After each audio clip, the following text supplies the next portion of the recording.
Digging dinosaurs is a multi-step task that includes questions of varying difficulty. It strives to bring mathematics and something else students may be interested in, dinosaurs, together. Most of the levels in this task are considered doing math due to the explanations, reasoning, and processes students must use. Level C would be considered procedures with connections, since it uses similar processes to that of Level B. Students must not only get the answer, but write how they got that answer and be able to justify their choices. Because this takes critical thinking, students work in pairs for this task and communicate with each other on each part to successfully complete the task.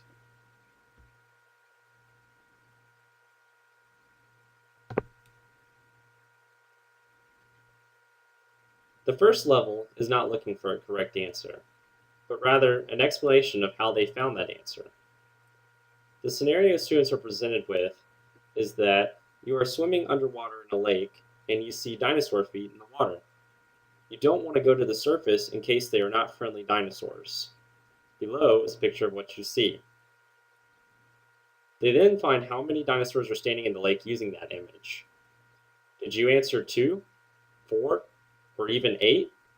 That's what students found as well, but the evidence they give is what is truly important here.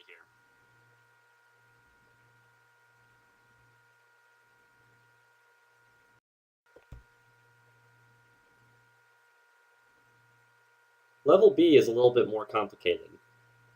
It uses rates, plans, and pricing to find the best plan for you and your sister if you wanted to visit a museum. Students will have to find the pricing for each option to figure out which is best for them. One of the big misconceptions here is in this level is students forgetting that there are 2 people going to the museum, you and your sister.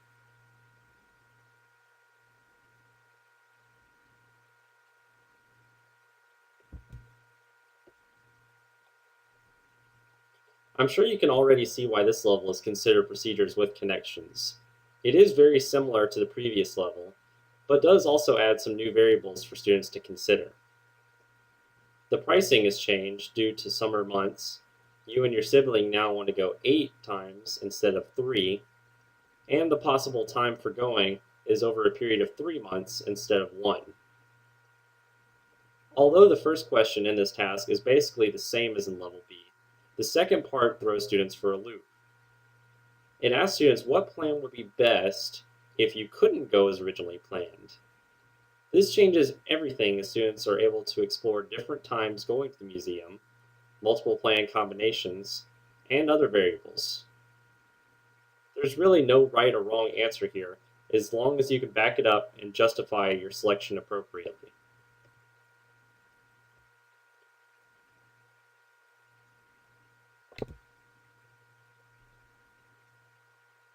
Level D is the hard part, though. Here students must complete a chart which has a pattern they must discover. Finding the pattern may be fairly easy, but the difficult part is what follows. Finding how many feet you would have to dig at 200 million years ago is a hard task students often struggle with. They often try to continue the chart, divide numbers by 200 million, or even take a guess at the answer. But this is also where students are really thinking about different processes and approaches to find the answer. Explaining if the value they find is reasonable or not is another kicker. Students sometimes aren't sure if the number of feet is really large or not. Having a connection to how many feet are in a mile is something they can really relate to.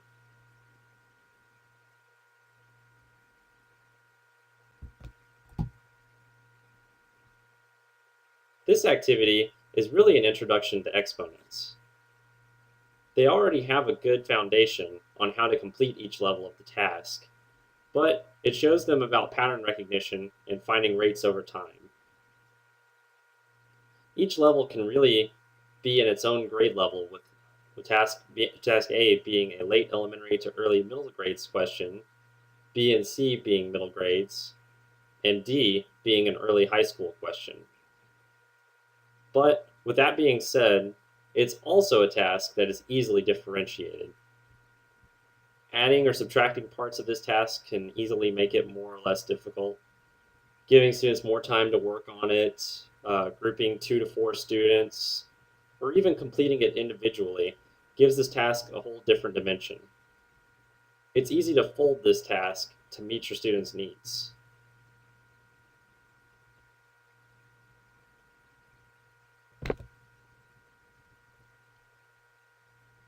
Originally, I had a format I wanted to follow for this task. Students already had the math skills and processes needed. I was just going to briefly go over instructions for each task, allow them sufficient time to complete them, and then go over each level as a class. This would allow students to work as groups, listen to their classmates' feedback, and mine as well. I did put emphasis on the fact that I wanted them to focus more on the how and less on the correct answer.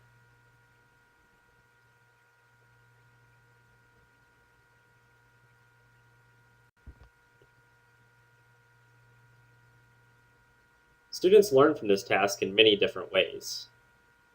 To start, they had to constantly communicate with their partner to form a response they agreed upon. Forming the explanation or justifications were the most important part of this task. Second, they were able to hear the feedback their classmates gave when they shared their responses. Hearing someone else's opinion is always more important, especially when it's not always the teacher's. Students also need to use critical thinking to solve problems. Being able to take their thinking and apply it to paper and verbally would help them understand what they were trying to say.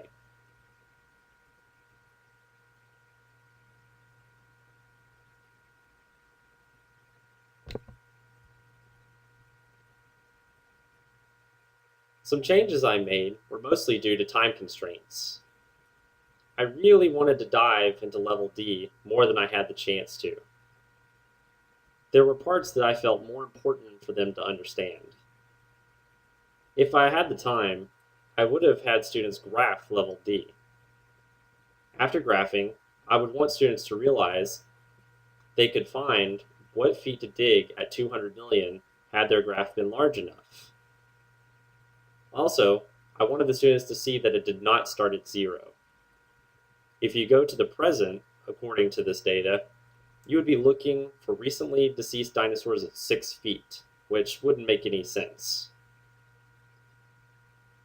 Also, I wanted to be able to compare linear versus nonlinear.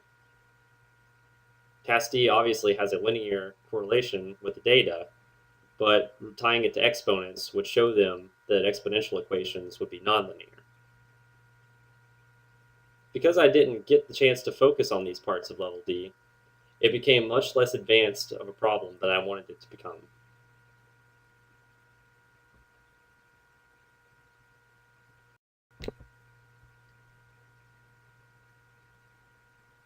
I also didn't have the number of groups participating as I had hoped for. My plan was to have all students either share their response or give feedback. But some students shied away from sharing their thoughts, even when I called on them. The students who did participate, though, did so happily and frequently.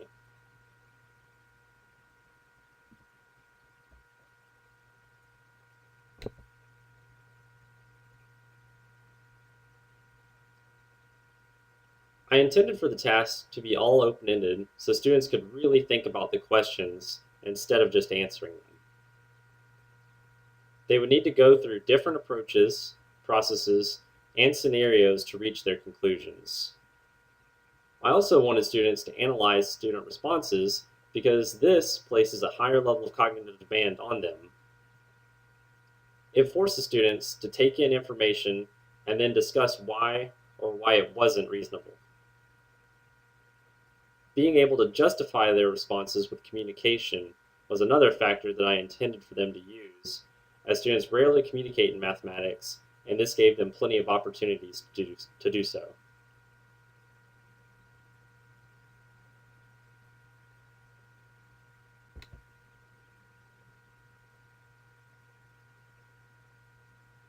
In the end, students did use multi-step problems and open-ended questions during the task. Students definitely struggled with communication, but the students and I were able to understand the basic ideas being shared. Finding out whether or not digging the depth they found at 200 million years ago was reasonable or not stumped many students. After giving them a comparison from feet to miles, they did seem to understand what it was asking. Overall, students did get the benefit from each of the intensive cognitive demands, even if some were weighted heavier than others.